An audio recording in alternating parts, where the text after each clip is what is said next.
Welcome to the Executive Compensation Podcast. I'm your host, Ryan Harvey, and on this episode, I'm joined by Michael Powers and Ron Rosenthal. Michael's a partner working out of our Meridian Lake Forest office, and Ron is a lead consultant working out of Chicago. Michael, Ron, welcome to the podcast. Thanks, Ryan. Happy to be here. Thanks, Ryan. Good to be with you. Great. Well, today we're going to be discussing director compensation. And as boards seek to attract diverse directors with key skills and experience, competitive and well-structured compensation is increasingly important. Director compensation is also unique from executive compensation. While compensation to board members needs to be competitive and attractive, it also must be structured in a way that's appropriate for an elected representative of shareholders. And on today's podcast, we're going to explore the primary elements of a well-designed director compensation structure, as well as some of the emerging trends.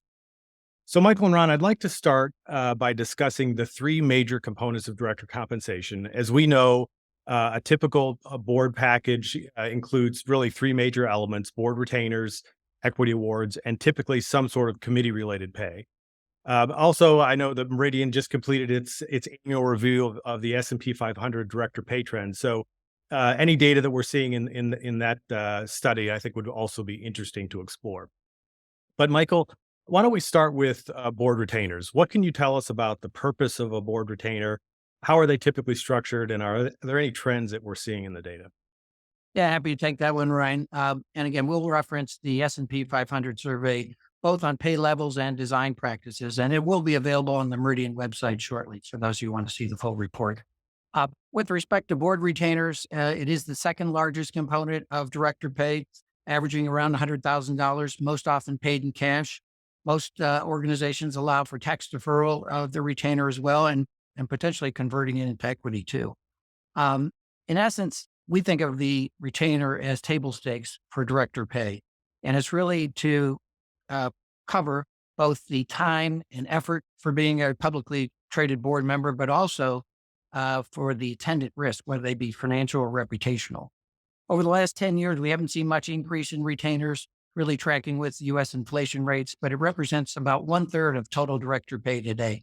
And most of the companies have a very tight range around the retainer. So the 25th percentile, for example, is about $90,000. The 75th percentile is only $120,000.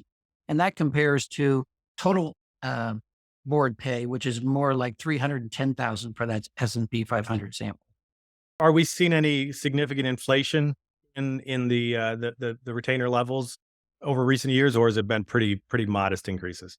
Very modest increases. Most boards, they like the mix between equity and that Ron will be talking about equity and cash, but most board members really don't want to have a significant increase in their fees. And if they are going to do that, most of that tends to be in equity or for some of the leadership roles that we'll be talking about later on the podcast.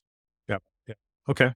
Well, why don't we jump then to that next component, which is the equity grants. Ron, why don't you tell us a little bit more about how equity grants are usually structured and if there's any trends we're seeing in that category? Sure, Ryan. Happy to.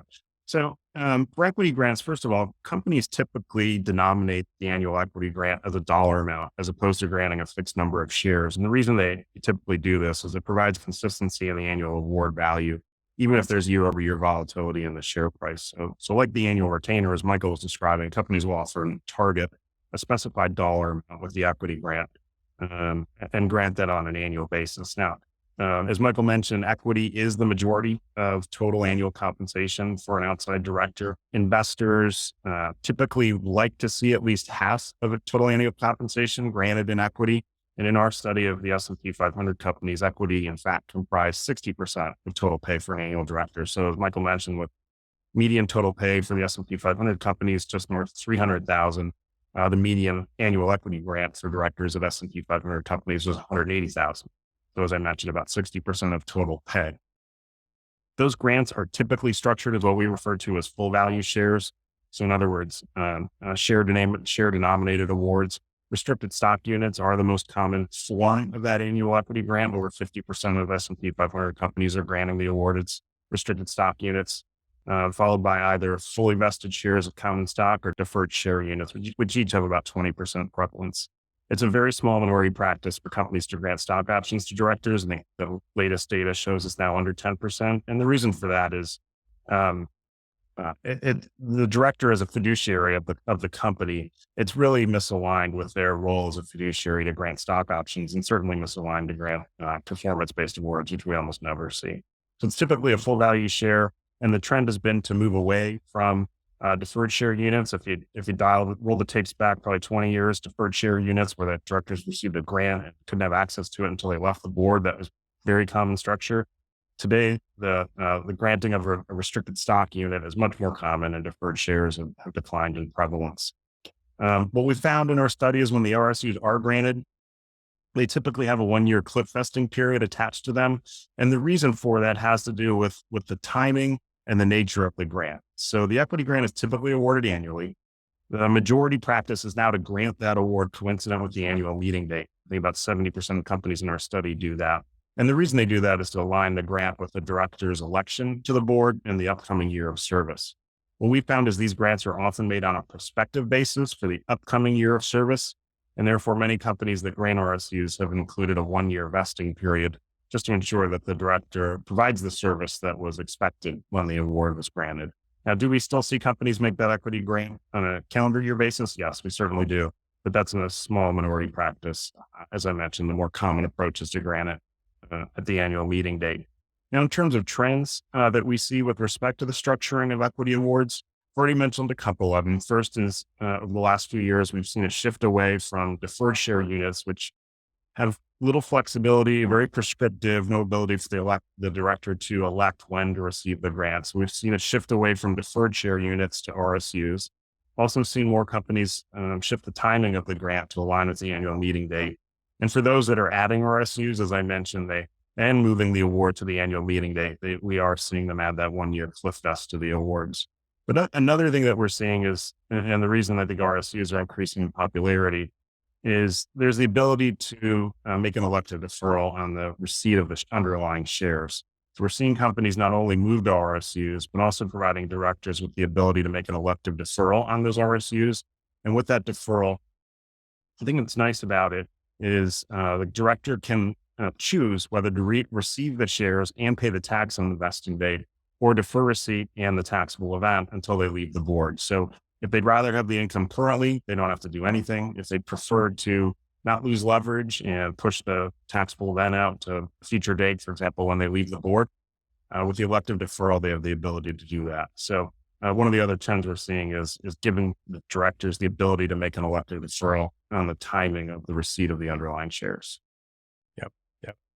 No, great overview. And just to reinforce that, you made this point when you were talking about the lack of prevalence in the use of stock options. But the one kind of glaring difference between executive pay and what we see in director pay is the lack of any incentive-based or performance-based compensation. And as you mentioned, it really boils down to the fact that board members are elected fiduciaries of shareholders.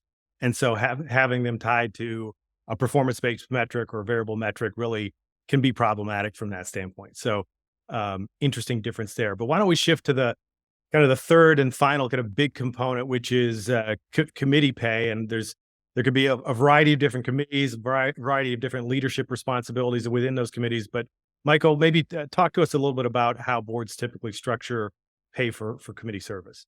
Yeah, right. Happy to do so. And board committees essentially are where most of the work of boards gets done. The NYSE has listing requirements that say you have to have at least an audit committee, a compensation committee, and a governance committee.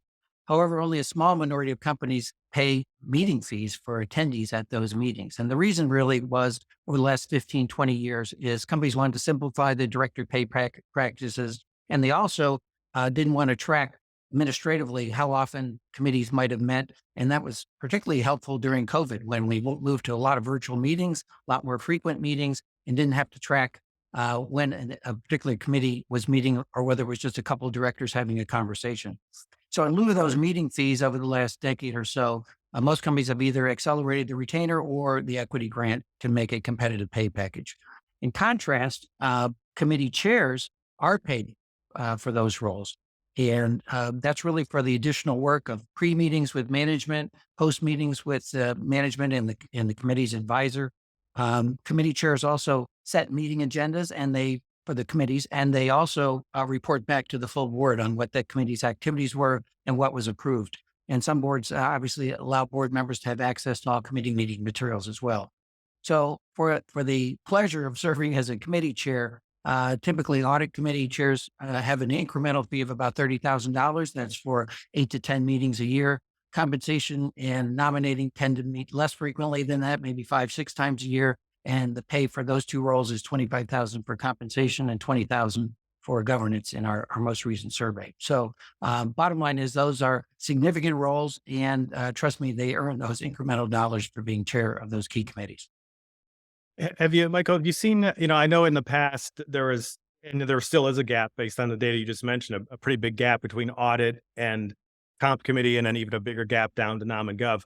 Any narrowing or widening of those gaps over the last 5 to 10 years? I would say slight. It used to be audit was the clear leader, and part of that was because of additional responsibility, but also just a frequency with 10Q and other reporting requirements, meeting with the outside auditor. The audit committee 20 years ago was really significantly more responsibilities on that plate for the committee chair, and also paid quite a bit more. In the last decade, though, compensation has been in the hot seat, certainly with more disclosure requirements. And actually, nom and gov is now in a hot seat with all the DEI trends that we're seeing and other ESG metrics. So all three committees are really critical these days, and the role of the board has expanded fairly dramatically, as most of you know, and a lot of it is handled at the committee level. Well, no, so I think we've kind of covered the primary categories of board pay. So I want to just delve into a couple of other related topics. And Ron, maybe first of all, just want to talk a little bit about governance and director pay. So, as we've already mentioned, directors are unique from employees, and the fact that they are elected representatives of shareholders, and also the fact that they're in a unique position that they're designing and approving their own pay packages. So, what are some of the unique aspects that boards should be cognizant of when it comes to governance of pay and approving of their own pay? Yep. No, great point, right? As you mentioned, the directors are fiduciaries. They have a duty of care, to make informed decision making. They have a duty of loyalty to the shareholders. They have to act in good faith on an independent basis, and act in the best interests of the company and its stockholders. And so, as you mentioned, there is inherent conflict of interest because they have these overarching duties, but at the same time, there is no one else to set director pay. The directors have to set their own pay. Management can't do it, and they have an inherent conflict of interest that they cannot avoid. So some of the steps that companies take to protect the board and to shield the company from a potential litigation on director pay, first is to have the compensation reviewed at the committee level. Practices are split, majority at the compensation committee, but a good number at the nominating and governance committee oversee director pay as well. A good practice to review the director pay program on a regular basis. That's typically annually or biannually. Engaging the board's independent consultant to conduct a market study of the director pay program, pay levels, pay design, and have the consultant prepare a written report with relevant market information so that informs the committee's decision-making process. So having the documentation, the support for the committee's consideration of the design of the program is important. And also important to put very clear disclosure in the annual proxy statement about the process for reviewing director compensation, as well as the decision, so that the shareholders understand the process underlying the committee's and the board's decision in setting its own pay. And another step some companies have taken in order to limit risk is, in the last, I'd say, 5+ years, is to include meaningful limits in the equity plan governing awards to directors. Now, that could be limited to the maximum amount of compensation that will be granted in equity to a director. Usually it's meaningful, but it gives the company enough flexibility to award the desired amount, or the board the flexibility to award the desired amount of equity to directors. And some companies will even include an overarching limit that covers cash and or equity compensation that can be granted to directors. So those are some steps that boards can take, committees can take in order to manage the risk where they have this inherent conflict of interest. Well, great, Ron. Anything else related to governance or current trends in that area that you'd like to discuss? I think there's one recent case related to director pay that folks may be aware of, and I just wanted to spend a minute giving an overview on it and some of the key takeaways, Ryan. So, as many may be aware, Tesla settled a derivative lawsuit for $735 million. It's a derivative suit, so the money is returned to the company. Just for background, the suit was filed by one of its investors, a pension plan in 2020, alleging that the current and former directors paid themselves excessive compensation. The complainant sought to have the board members disgorge option awards, make reforms to board pay practices, and even sought a declaration that the defendants had breached their fiduciary duties to Tesla and its shareholders, which we just spoke about. And so recently that case was settled. The directors will have to return $735 million, paid either by forfeiting stock options, returning cash, or returning Tesla stock. They agreed not to receive any compensation for a 3-year period, 21, 22, and 2023. And in terms of the process we were just discussing, they've agreed to conduct an annual review of all director compensation, cash and equity, on an annual basis. They've also agreed to engage an independent consultant annually to advise the committee in connection with that review and assessment. And the committee will be responsible, as we've discussed, for recommending to the board on the basis of that annual review and assessment, the amount and type of compensation to be paid to the directors. They have to review pay annually, so they've agreed to conduct that review on an annual basis. And what's somewhat unique is they agreed to submit the proposed annual compensation to be paid to the directors to a shareholder vote, and it has to be approved by a majority of the unaffiliated shareholders. Of course, with the ownership structure at Tesla, they made the point to say that the unaffiliated shareholders have to approve the proposal. And so as part of that say on director pay, the company have to disclose their philosophy on director pay, the process for the review, and the proposed compensation on a director by director basis. And so you can see some of the kind of good governance practices that are built into the process and captured in the settlement. One question that's come up is, do we think all companies will in the future have a say on director pay, if you will, like Tesla has agreed to? I think this is a very unique situation that led to this practice. I don't think we'll see that more broadly. So don't expect we'll have say on executive pay and say on director pay on an annual basis in the proxy statement. Right. No, all good things to consider and incorporate into the process. So the last topic I wanted to touch on, and this could easily be its own topic for a podcast, but want to just briefly talk a little bit about leadership, board leadership, how that's structured and how that's compensated. So there's kind of 3 primary leadership roles that we'll see in some fashion or another at companies. An outside chair of the board would be one. Lead director is another role that we often will see. And then an executive chair is a role that we see occasionally. And I think there's probably been a slight increase in executive chairs in recent years.